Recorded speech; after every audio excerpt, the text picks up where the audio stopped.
In 1778, a mountain rifleman dropped a British officer at nearly 300 yards with a gun he'd built by hand in a one-room cabin. The Redcoats called it unnatural. Today, we'd call it impossible with half the gear on the wall at your local sporting goods store. But here's the twist.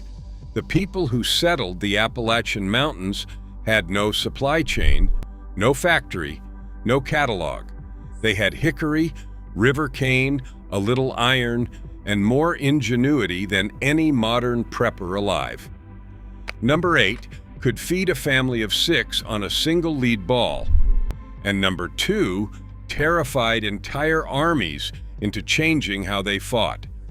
These 25 tools turned dirt-poor mountain folk into some of the deadliest woodsmen who ever lived. Before we count them down, hit subscribe, because what these people did with almost nothing will make your tactical gear look like a toy. Number 25, the bean flip. Long before anyone sold a wrist-braced slingshot in a blister pack, every mountain boy carried one in his back pocket. He'd cut a forked branch from a dogwood or persimmon sapling, one with a good even Y, and dry it hard by the stove. A strip from an old inner tube gave it snap, and a scrap of shoe leather cradled the stone. With nothing but a smooth creek pebble, a 12-year-old could knock a squirrel clean out of a hickory at 30 feet, silently, without wasting a precious cartridge. Grown men kept them too, for rabbits and garden-raiding crows. It cost nothing but an afternoon of whittling. A modern tactical slingshot runs $40 and does the exact same job a barefoot Appalachian kid mastered before he could read. Number 24, the shepherd's sling. Older than the rifle, older than the bow, this was 2 leather cords and a woven pouch, and in the right hands it was terrifying. Scots-Irish settlers brought it over the water, the same weapon their ancestors carried in the old country. A boy would whirl it once overhead, let one cord fly, and send a river stone screaming 100 yards flat. It took years to master and a lifetime to forget. Old-timers used it to drive hawks off the henhouse and foxes off the hill. It made no sound, but the whistle of the stone cost absolutely nothing and could crack bone at distance. Meanwhile, we pay for laser rangefinders. A mountain shepherd judged the wind, the drop, and the hill with nothing but his own 2 eyes. Number 23, the frog gig. Come summer nights, mountain families lit the shallows with a pine knot torch and went after frogs and fish with a gig, a long cane pole tipped with barbed iron prongs. The barbs held whatever they struck so it couldn't wriggle free. A patient hand could bring home a mess of bullfrogs or a stringer of suckers in an evening, protein that cost nothing but a slow walk and down a cold creek. The trick was stealth. You froze at the water's edge, torchlight catching the eyes, then struck fast and true. Every farm had one leaning in the barn. Today there's a whole industry of underwater lights and carbon fiber gigging poles. The mountain version was a cane pole, a candle, and the kind of patience most people simply don't own anymore. Number 22, the FROE. On paper, it was a tool for splitting shingles, an L-shaped iron blade you drove through oak with a wooden mallet. But in a cabin far from any law, that heavy blade leaning by the door was something else entirely. Ask any mountain widow who slept alone with her children while her man was gone for weeks at a timber camp. The fro was insurance. It could split a log clean or split anything else that came through the door uninvited. Records from Appalachian estate sales show fros valued higher than most furniture because a good one lasted 3 generations. It shaped the very roof over their heads and stood guard beneath it. A single piece of forged iron did the work of a hardware store and a home defense system at once. Number 21. The brush hook. Also called a bill hook or a Kaiser blade, this was a curved, heavy blade on a stout handle built to clear briars and saplings that a regular axe just glanced off of. Mountain men swung it all day, cutting fence lines and reclaiming pasture, and the same swing that dropped a sapling would drop just about anything. Its weight lived out at the tip, so it hit with brutal authority. Sharpened on a river stone every evening, it held an edge that could take a man's arm off a limb in one stroke. Farm ledgers from the 1880s list them as essential kit, right beside the plow. We now sell tactical machetes with paracord handles for the wilderness. The mountain brush hook cleared actual wilderness and had for 100 years. Number 20. The cane knife. Where corn and sorghum grew tall, this long, broad blade hung by the smokehouse. It was built to hack cane and stalks at the ground in one clean sweep, and it did the job of a modern machete before machetes had a marketing budget. A worker moved down the rows, swinging low and steady, the blade whispering through the stalks, the sweet green smell rising in the heat. Sharpened thin, it could shave the hair off your arm. Families passed them down, the handles worn dark and smooth by generations of the same grip. Today's survival machetes come in tactical black with a serrated spine. The old cane knife was plain carbon steel, and a mountain man kept it so sharp he could dress a hog or clear a field with the very same edge. Number 19. The fire-hardened spear. When there was no iron to spare, the mountains gave up their own answer. A straight length of seasoned hickory or ash, sharpened to a wicked point, then turned slowly over hot coals until the tip went dark and hard as bone. That charring drove the moisture out and left a point that could punch through hide. Boys learned to make them before they were trusted with a real blade and used them on wild hogs and treed varmints. It cost nothing but wood and patience and the heat of a fire that was already burning. Modern survival channels rediscover this trick every year like it's a secret. Appalachian children knew it in their bones, a weapon conjured from a stick and a flame when the family had nothing else and needed to eat. Number 18. The Atla-til. This one is ancient, older than the mountains had a name, carried by the native peoples of the region and never truly forgotten. It was a simple throwing stick with a hook at the end that cradled a light spear or dart, and it worked like an extension of the arm. That extra leverage flung a dart with force no bare hand could match, fast enough to drop a deer and, in older days, far larger game. It took a lifetime to master, but a skilled thrower could bury a dart deep at 40 yards. The whole rig weighed almost nothing and could be carried 100 miles. We build compound bows now with cams and sights and stabilizers. This was a stick and a length of cane, and it fed people on this land for thousands of years. Number 17. The self-bow. Cut from a single stave of hickory, Osage orange, or black locust, the mountain self-bow was tillered by hand over long winter evenings, the maker shaving and bending and testing until the limbs pulled even. There were no fiberglass laminates, no pulleys, just wood and sinew and a string of twisted plant fiber or gut. In the right hands, it was silent death on a deer or a turkey, and it never ran out of ammunition because arrows could be made from river cane in the field. A good bow took weeks to build and lasted for years if you kept it dry and rubbed with bear grease. Modern bows cost $1,000 and need a technician. A mountain man made his from a tree he passed on the way to the creek.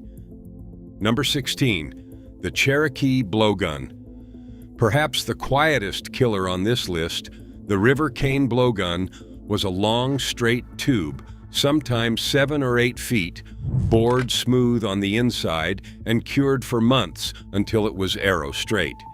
The darts were thin locust splinters wrapped with soft thistle down to seal them in the barrel.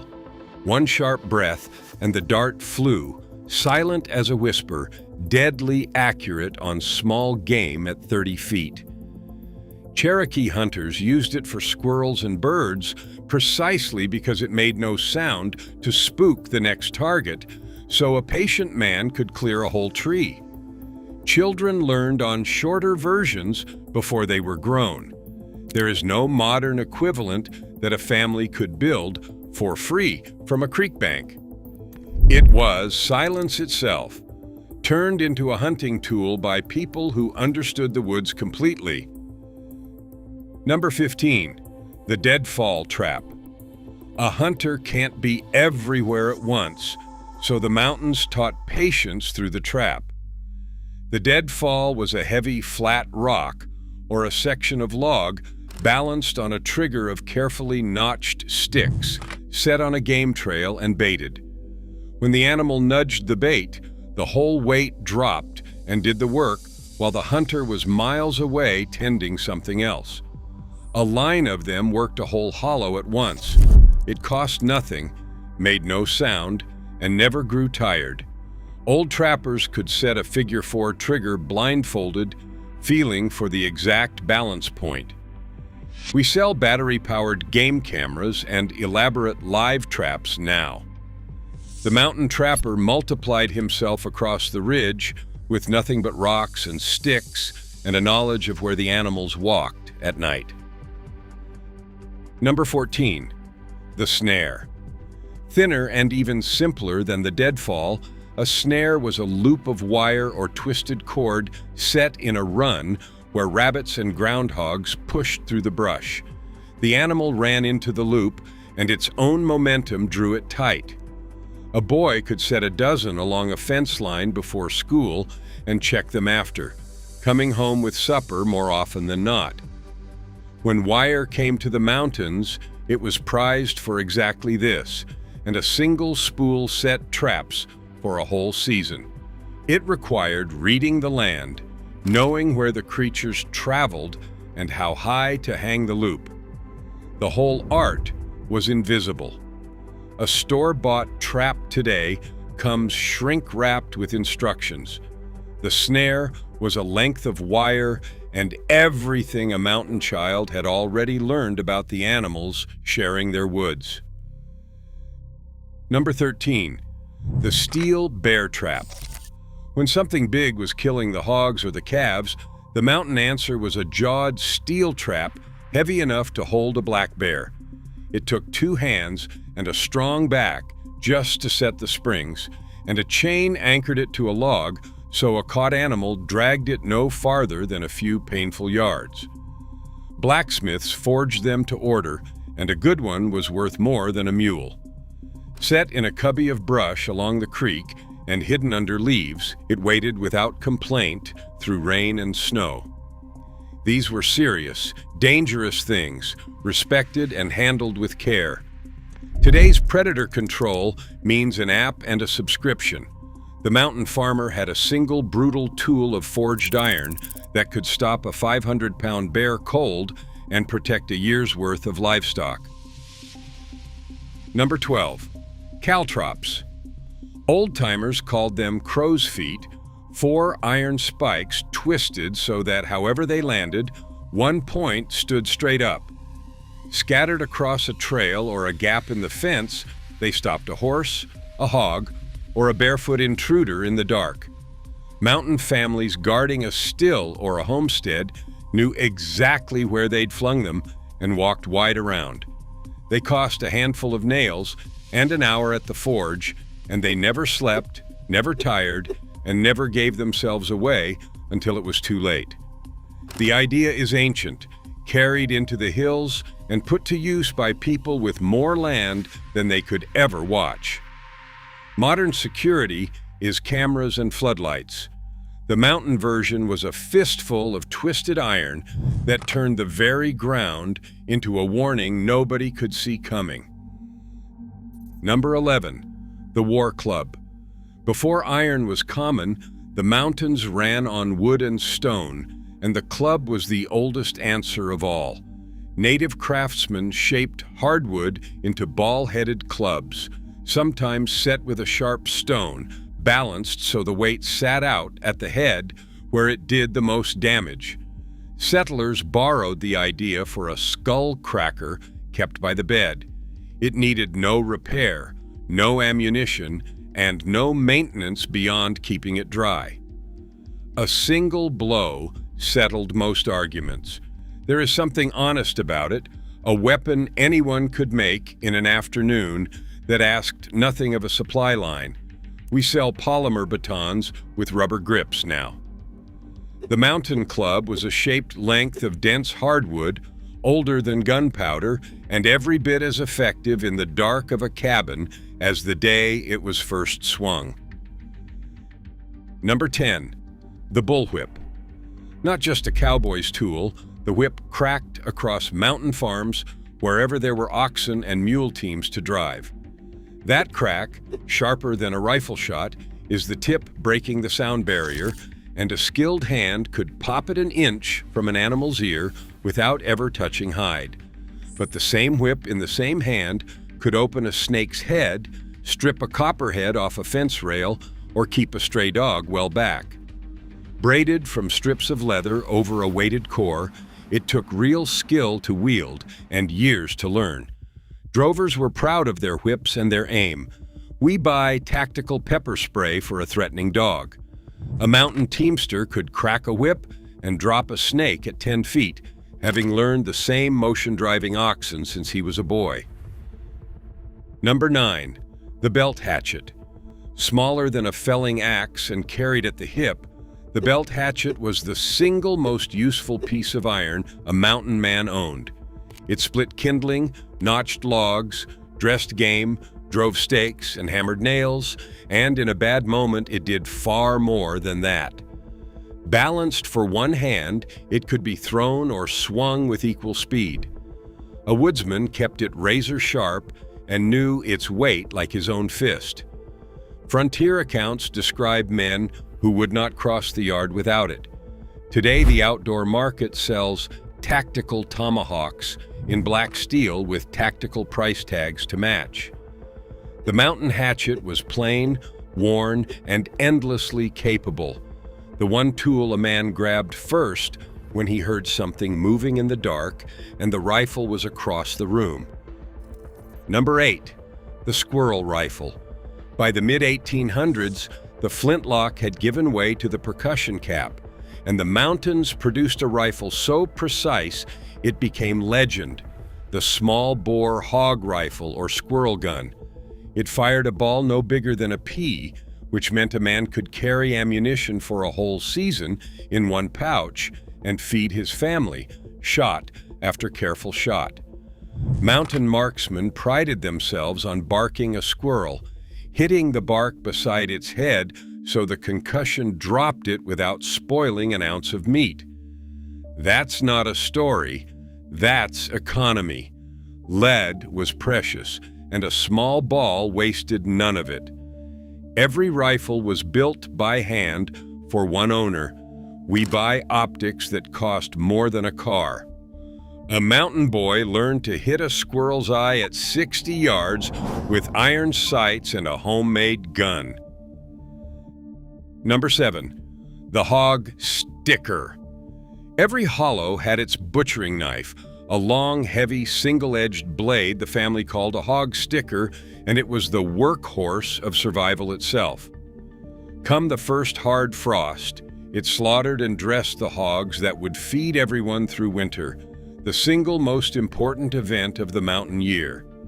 Kept keen on a whetstone worn hollow by decades of use, it skinned deer, boned meat, and handled 1,000 jobs no small pocket knife could touch.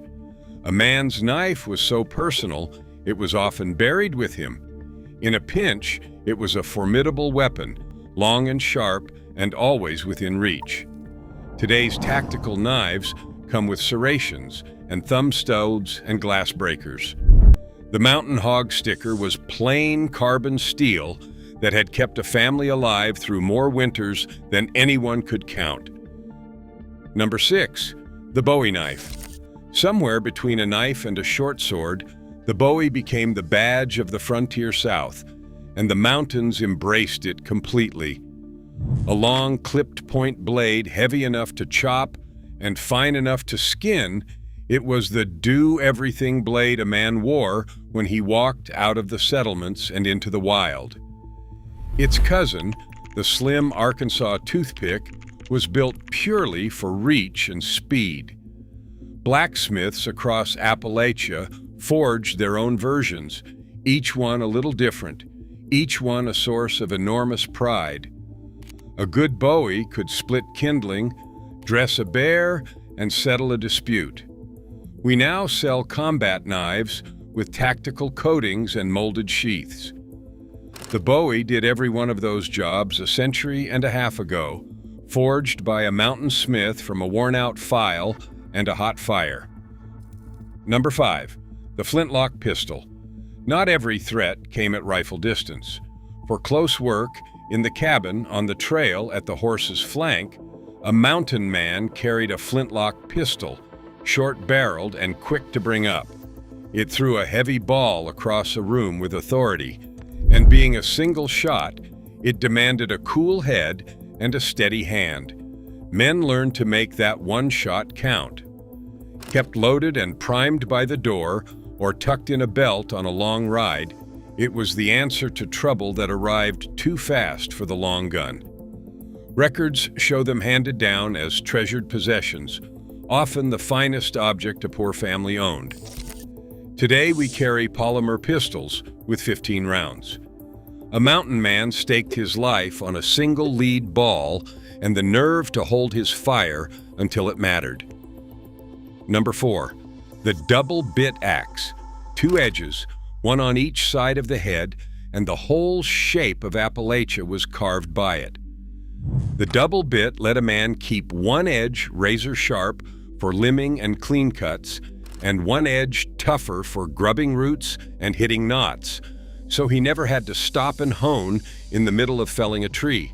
Whole cabins, whole farms, whole mountain communities were built with it. In hands that swung it 10 hours a day, it was also the most fearsome close-quarters tool imaginable, and everyone knew it. A prized axe was named, kept oiled, and hung out of the weather. Today's outdoor market sells tactical axes for people who will never fell a tree. The mountain double bit shaped a wilderness into a home, one deliberate, powerful stroke at a time. Number 3, the powder horn and shooting pouch. The greatest rifle in the mountains was useless without this, the quiet support system that made everything else on this list possible. A cow's horn, boiled clear and stopped with a whittled plug, kept a man's black powder bone dry through rain and river crossings. Alongside it hung the shooting pouch, holding lead balls, greased patches, spare flints, and a measure, everything needed to reload in the field with cold hands. Men scrimshawed their horns with maps and their own names, turning a tool into a family heirloom. Without dry powder, the finest long rifle was just an expensive club. We carry molded mag pouches and dump bags now. The mountain man carried a hollowed horn and a leather bag, and every single thing he needed to shoot lived in it, waterproof and ready. Number 2, the tomahawk. If one object says Frontier Appalachia, it's this. Light, fast, and endlessly versatile, the tomahawk began with native craftsmen and was adopted by every settler who ever crossed the mountains. Small enough to wear at the belt all day, it chopped, hammered, skinned, dug, and split. And it could be thrown with deadly accuracy, burying itself in a target across a clearing. A man practiced until the spin came out of his wrist without thinking. In the woods, it was the tool always within reach when the rifle was a beat too slow. Frontier journals are full of it, part weapon, part everyday helper, never far from a mountain man's hand.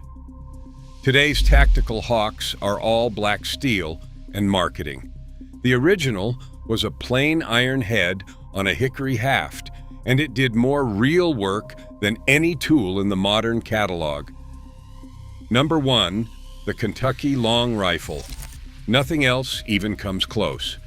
Built by German and Scots-Irish gunsmiths in cabins and small shops across the mountains, the long rifle had a barrel over 4 feet long, and inside it, spiraling grooves called rifling that spun the ball and made it fly straight and true.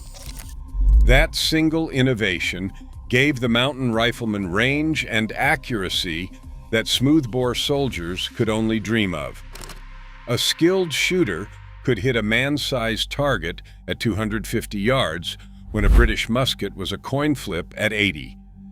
Each rifle was made by hand for one owner, stocked in curly maple, and often carried for a lifetime. During the Revolution, entire British units learned to fear the mountain men who could pick off officers from beyond any range they thought possible. It was cheap to feed with its small ball, deadly accurate, and utterly reliable. Modern battle rifles are the descendants of the very idea born in those mountain shops. Every scope, every precision barrel, every long-range shot traces back to a barefoot gunsmith in an Appalachian holler who figured out how to make a lead ball fly straight. No tactical gear on Earth changed history the way this rifle did. From the barefoot boy's bean flip to the long rifle that helped win a nation, these 25 weapons tell one story: that ingenuity beats a catalog every time. Mountain folk had no factories and no money, just wood, iron, cane, and hard-won knowledge passed down at the fireside. They built tools that fed families, guarded homes, and outshot professional armies, and they did it with their own 2 hands. So the next time you see tactical gear priced like a used truck, remember the Appalachian craftsman who did more with a stick and a stone. Which one surprised you most? Drop it in the comments and tell me which weapon your own family still remembers.